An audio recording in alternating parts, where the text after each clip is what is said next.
પછી કે મનસુખભાઈ અધિકારીને ગાળો નહીં દેતો તમારી આરતી ઉતારવાની તમારી। મનસુખ વસાવા હર હંમેશ પોતાના નિવેદનોથી લઈને ચર્ચામાં રહેતા હોય છે। અત્યારે પણ એમનું એક નિવેદન, જેને આપણે નિવેદન ન કહી શકીએ પણ હા એક ફોનની વાતચીત સોશિયલ મીડિયામાં વાયરલ થઈ રહી છે, જેમાં તે રીતસરના અધિકારીઓને ધમકાવી રહ્યા છે।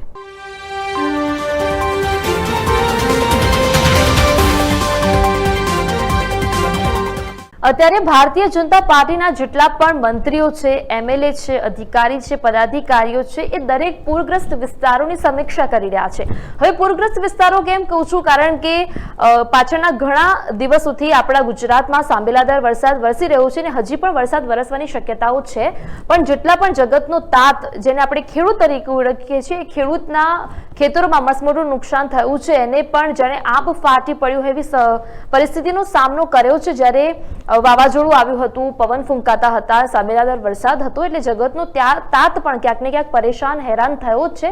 અને ખાસ મારે વાત કરવી છે ત્યારે અમુક નેતાઓ છે, અમુક મંત્રીઓ છે, એ અત્યારે પૂરગ્રસ્ત વિસ્તારોની સમીક્ષા કરી રહ્યા છે, એ વિસ્તારોનો તાગ મેળવી રહ્યા છે, જેમને પણ હાલાકી ભોગવી છે એમની સાથે તેઓ વાતચીત કરી રહ્યા છે।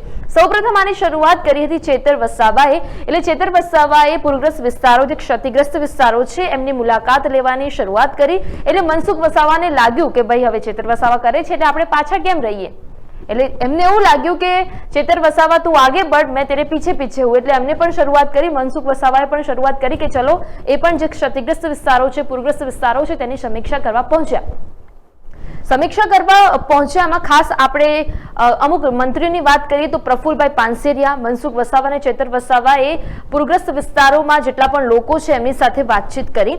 જ્યારે ખાસ મારે મનસુખ વસાવાની વાત કરવી છે, મનસુખ વસાવાએ જ્યારે પૂરગ્રસ્ત વિસ્તારની સમીક્ષા કરી ત્યારે ખરેખર તેમને ત્યાં જઈને જોયું, જે ખેડૂતો છે એમની પાસે જઈને જોયું, ખેડૂતોને પૂછ્યું કે શું અહીંયા કોઈ સર્વે કરવા આવ્યું હતું ખરા, કારણ કે જે પરિસ્થિતિ, જે સ્થિતિ એમને ખેડૂતોના ખેતરોની જોઈ, એમના પરથી એમને લાગ્યું કે અહીંયા કોઈ સર્વે કરવા માટે આવ્યું જ નથી। એટલે એમને ખેડૂતોને પૂછ્યું કે શું તમારા આસપાસ જે વિસ્તારો છે એમાં કોઈ અધિકારીઓ દ્વારા સર્વે કરવામાં આવ્યું હતું? એટલે ખેડૂત બિચારો એમ જ કહેવાનું કે ના સાહેબ, અમારા ત્યાં તો કોઈ સમીક્ષા કરવા આવ્યું જ નથી, અમારી જે પરિસ્થિતિ છે એનો તાગ મેળવવા કોઈ મંત્રી, એમએલએ કે નેતા, અધિકારી, પદાધિકારી આવે જ નથી। એટલે પછી મનસુખ વસાવા થયા ઉગ્ર, એમનો ગુસ્સો આસમાને પહોંચ્યો એટલે તરત જ તેમને અધિકારીને ફોન કરીને જબરજસ્ત ખખડાવ્યા।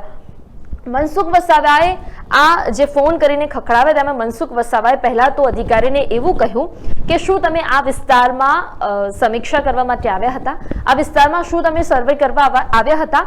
તો અધિકારીઓએ પહેલા જ ના પાડી દીધી કે અમે ત્યાં આવ્યા નહોતા, કારણ કે કોઈ પરિસ્થિતિ વસાત એમને ના પાડ્યું હશે। અને આ સમીક્ષા મનસુખ વસાવા ઝઘડિયાના પાણેથા ગામમાં પહોંચ્યા હતા અને ત્યાં જે પણ અધિકારીઓ હશે એમને ફોન કર્યો કે શું તમે આ સમીક્ષા કરવા આવ્યા હતા, શું તમે સર્વે કરવા આવ્યા હતા? એટલે અધિકારીઓએ ના પાડી। એટલે પછી મનસુખ વસાવા ઉગ્ર થઈને કહી કે એવું બોલ્યા જે એમને ન બોલવું જોઈએ, પણ નેતા છે એ કંઈ પણ બોલી શકે, એની પાસે સત્તા છે ને અધિકારીઓને સાંભળવું એ એમની ફરજ છે। એટલે અધિકારીને કંઈક મનસુખ વસાવા એવું કહ્યું કે પછી તમે મને એવું કહો છો કે હું તમને ગાળો બોલું છું, તો શું તમે સર્વે નથી કરતા તો તમારી આરતી ઉતારું, પછી તમને ગાળો બોલો એવું કામ તમે કરો જ છો, એટલે હું તમને ગાળો બોલું છું, પછી ગાળો ના બોલું તો શું તમારી આરતી ઉતારું? આ મનસુખ વસાવાનું એ ફોનમાં વાતચીત થઈ હતી અને આ જ સોશિયલ મીડિયામાં વાયરલ થઈ રહ્યું છે। અને હવે ખાસ એવું બની પણ રહ્યું છે કે જેટલા પણ નેતાઓ છે, મંત્રીઓ છે, એમએલએ છે, એને હવે અધિકારીઓ ગાંઠતા જ નથી, કારણ કે અધિકારીઓને એવું થઈ ગયું કે અમે બાદશાહ છીએ, એટલે મંત્રીઓને નથી ગાંઠતા, એમએલએ ને નથી ગાંઠતા અને કોઈ અધિકારી હોય એને ગાંઠતા નથી। પણ આ બધાની વચ્ચે મરો કોનો થઈ રહ્યો છે? એ સામાન્ય જનતા।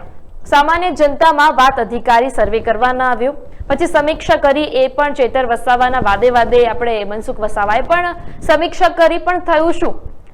મનસુખ વસાવાએ થોડી એમની ભડાસ અધિકારીઓ પર કાઢી દીધી, અધિકારીએ સાંભળી પણ લીધું, પણ થયું શું? જે નુકસાન થયું છે એ સામાન્ય જનતાનું છે, એ જગતનો તાત ચિંતામાં છે, જગતનો તાત પર આબ ફાટી પડ્યું હોય એવી પરિસ્થિતિનું નિર્માણ થયું છે।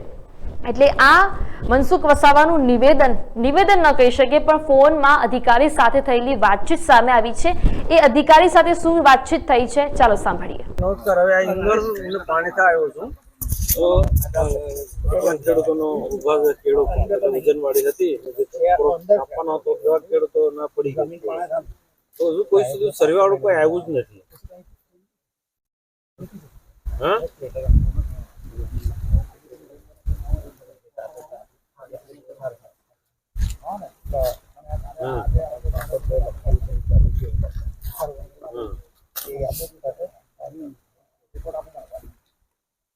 ના ના કોઈ વરસાદ તો હું વરસાદ તો ચાલુ જ રહે. એમાં શું છે તમારો સર્વે થઈ જાય ને પેલો સફાઈ થાય ને એમનું, હા જેટલું જલ્દી સર્વે થાય ને એટલે એમને લોકો એનું સાફ થાય ને તેમને જમીન ખોટી પડી જાય.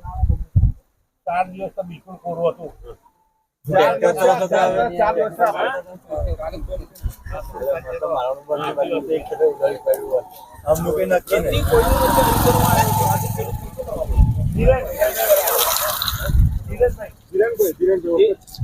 ધીરેનભાઈ પટેલ,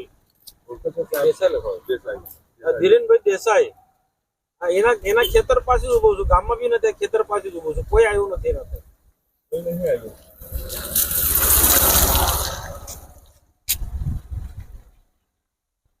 પણ હું કહું નથી આવ્યું એમ કહું ને ભાઈ, તમને સમજણ પડે કે નથી પડતી?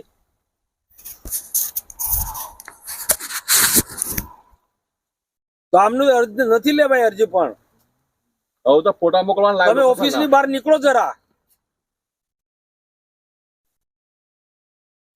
એ મારે કઈ જોવું નથી. હું અહીંયા જાતે આવ્યો, મને ખબર પડી કે કોઈ આવ્યું નથી એટલે અહીંયા આવ્યો છું. મેં ના હરકો જવાબ આપો તમે મહેરબાની કરીને. પછી કે મનસુખભાઈ અધિકારીને ગાળો ને દેતો તમારી આરતી ઉતારવાની. તમારી જવાબ જ એસી આપવાનો મને ભાઈ. આ સમજણ પણ તમારો માણસ નથી આવ્યો કોઈ એટલે નથી આવ્યો. મારી આજે તાલુકા પંચાયતના પ્રમુખ છે, આ વિસ્તારના આગેવાનો છે, ખેડૂતો છે, અમારા પાર્ટીના પ્રમુખ બધા અહીંયા છે. અને તમે કહો કે કામગીરી ચાલુ છે. શું કામગીરી ચાલુ છે? કરાવી દો, ઝડપી કરાવો તમે. વરસાદ અમને નહીં નડતો, તમને આનો વરસાદ નડે છે ભાઈ? આ ઇન્દોરમાં હે પાણીમાં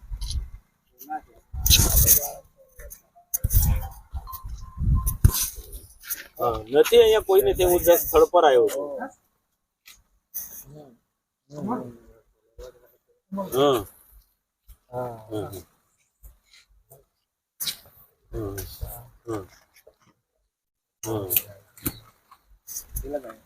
હા.